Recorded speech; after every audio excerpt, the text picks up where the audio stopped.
पिछले संस्कारी हंस कैसे होते हैं? देव सिंह बघेल चरणों में गिर गया और कहा, भगवान दास को शरण में ले लो। ये पिछले संस्कारी हंस होते थे, कितनी पोस्ट पर हो और कितने ही बुराई करता हो, परमात्मा की ज्ञान सुनते ही समर्पित हो जाता है। पिछले ही जब तब से होते हैं पूर्ण हंस मुराद। और परमात्मा ने कहा, ठीक है बेटा, नाम दूंगा आपको। परमात्मा 3 सतिथि में नाम दिया करते थे, 3 बार में। प्रथम बार में ये 5 नाम देते थे जो दास आपको प्रथम बार देता है। अब ये 7 देने हैं। उस समय केवल 5 ही का आदेश था सबको। कौन से मंत्र? ये रंकार ओंकार सतनाम, ये नहीं, ये और मंत्र है जो आपको प्रथम बार दिए जाते हैं। प्रथम मंत्र दिया, वीर सिंह ने नाम लिया, पत्नी ने नहीं लिया, उसकी रानी ने नहीं लिया। ठीक है, कोई बात नहीं। प्रथम मंत्र पुण्यात्मा इसलिए दिया जाता है कि आप जी की श्रद्धा देखी जाती है और इससे कुछ आप सच्चे दिल से भक्ति करोगे, आपके संसारिक सुख होने शुरू हो जाएंगे। ये इतना गजब का मंत्र है, अनमोल मंत्र है। और दुख आपके निवारण होने लगे तो आपके नोचेगी भगवान सचमुच यही है। अब वीरदेव सिंह बघेल का कोई दुखता था को नहीं, राजा था है और खूब ठाठ थे, कभी मंत्र करा कभी ना करा। शुरू में तो ऐसे बने है ये बात। अब परमात्मा ने कहा, फिर दूसरी बार आऊंगा तब बेटा तेरी भक्ति देखकर तुझे सतनाम दूंगा 2 अक्षर का। अब वीर सिंह बघेल ने सोची, ठीक है दे देंगे गुरुजी जब देंगे, क्योंकि उसने कोई लगन नहीं थी। शुरुआत में ऐसा ही होता सबके साथ। अब परमात्मा गए, महीने 2 महीने 4 महीने 6 महीने के बाद फिर दोबारा उसके पास। राजा ने तैयारी कर रखी, कहाँ शिकार खेलने जाने की। सब तैयारी करके कति तैयार बैठे थे, घोड़े गाड़े तैयार कर रखे, सब सेना तैयार थी। जंगल में जाकर शिकार करते हैं राजा लोग, हिरण मारते हैं ऐसे। यानी ये बकवाद और कराता काल इनके पाप बढ़ाने के लिए। कबीर साहब पहुंच गए, आओ महाराज, गुरुजी आगे बैठो बैठो। आसन दिया तो बैठ गए। परमात्मा ने देखा कि तैयारी पकड़ रहे हैं भाई, तो बताया क्या कि जी हम शिकार खेलने जा रहे हैं, गुरुजी आप भी चलो, आप भी वहां घूम आना। परमात्मा बोले, ना भाई ऐसी गलती करया करें हैं, शिकार खेलने जाया करें, जीवन सा करते हैं। बोला, ना जी तो शौक है, हमारी हॉबी है, आप भी चलो। परमात्मा ने सोचा, बताइए के तो कर समझाओ इनको। कबीर साहब कहने लगे, भाई देखो मैं चल पड़ूंगा, लेकिन तुम्हें कोई मर्ग मिलेगा नहीं, कोई प्राणी नहीं मार सकोगे तुम।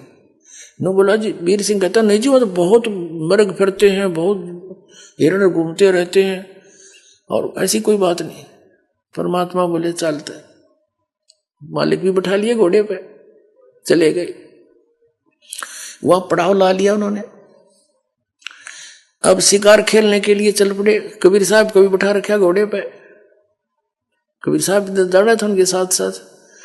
उनका पड़ाव अलग था, वहां रहे कुछ सैनिक छोड़ रखे थे, 10-20 लांगरी लुंगरी रोटी राटी बना लो, हम करके आते हैं शहर से पट्टा। तो 12 बज गए दिन के। सुबह निकले थे 6 बजे, थोड़ा बहुत नाश्ता करके। रात के दिन के 12 बज गए, 1 बज गया, कोई मर्ग दिखाई नहीं दिया हिरण। अब वो और गहरे चले गए, दूर दूर देखो कहाँ मिलेगा। राजा शिकार खेलने जावे और यानी शिकार नहीं करे तो अपने वो इंसल्ट मानता है। तब परमात्मा ने क्या करा, एक हिरण बनाया, अपनी शक्ति से भेजा और वो हिरण दिखाई दिया। चारों तरफ सैनिक राजा साथ में। तो उस नरेश ने कहा अपने सैनिकों से कि इतनी देर में एक मृग दिखाई दिया है और ये जिसके पास से चला गया उससे ले लूंगा, उसकी खैर नहीं है, ये जाना नहीं चाहिए। अब परमात्मा ने क्या दया बख्शी, वो मृग कूदता कभी इधर राजा के घोड़े के नीचे निकल गया। राजा यावा हो गया, उसकी मजबूरी होगी कि मेरे पास से गया, अब मैं किसने कहूंगा। उसका पीछे दौड़ा दिया घोड़ा, बड़ी स्पीड से काफी गहरे निकल गए, बहुत दूर चले गए, सैनिक भी साथ साथ चले गए काफी दूर तक। अब वहां जाकर तो क्या देखा कि वहां कोई जल नहीं और सबको भयंकर प्यास लग गई और भूख लग गई। जल बिना भोजन बना नहीं और प्यास बुझे नहीं। अब सब सैनिक भेजे इधर उधर के, जाओ जल की खोज करो। अब कोई इधर गया कोई इधर गया, दूर तक देखकर आगे घोड़ों पर कहने लगे महाराज कहीं आसपास जल नहीं है। परमात्मा बैठे थे कबीर जी, उन्होंने कहा भाई इस पहाड़ पर देखा हो ना, शायद इधर मिल जाओ। पहाड़ पर आप अच्छी ऊंची पहाड़ी थी।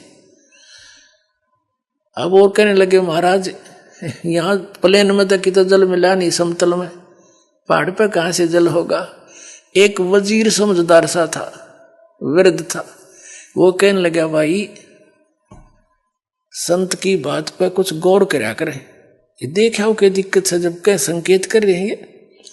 तो 2-3 घोड़े पर ऐसे घूमते घूमते शिखर पर पहुंचे। बहुत बड़ा क्षेत्र हुआ, ऊपर प्लेन, एक सरोवर बीच में, सुंदर जल का, निर्मल जल, स्वच्छ और मीठा, और सुंदर बाग लाग रहा, सेब संतरे अंगूर काजू किशमिश के हर तरह की लद पद हो रहे। उन्होंने वहीं से आवाज लगाई आ जाओ जल भी है, बाग है बहुत सुंदर। अब सभी जाकर पहुंच गए वहां पर।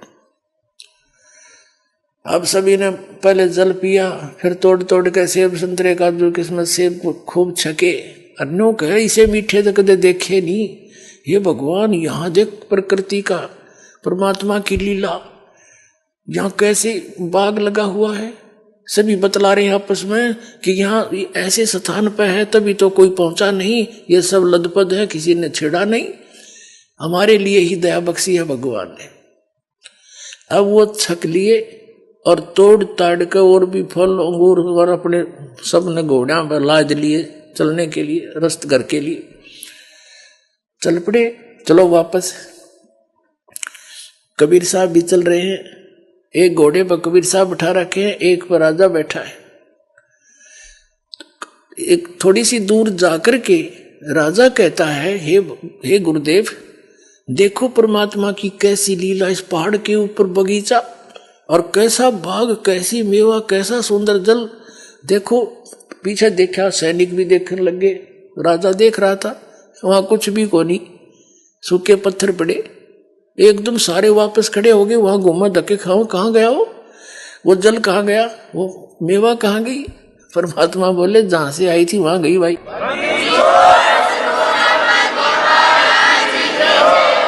जी कहां से आई थी, के सतलोक से आई थी, जहां आपको दास ले जाना चाहता है। परमात्मा कहते थे जहां की मैं भक्ति बताता हूं वहां ऐसे मेवे, ऐसे बाग, ऐसे सरोवर भरे, अमृत ये जल था है वहां पर।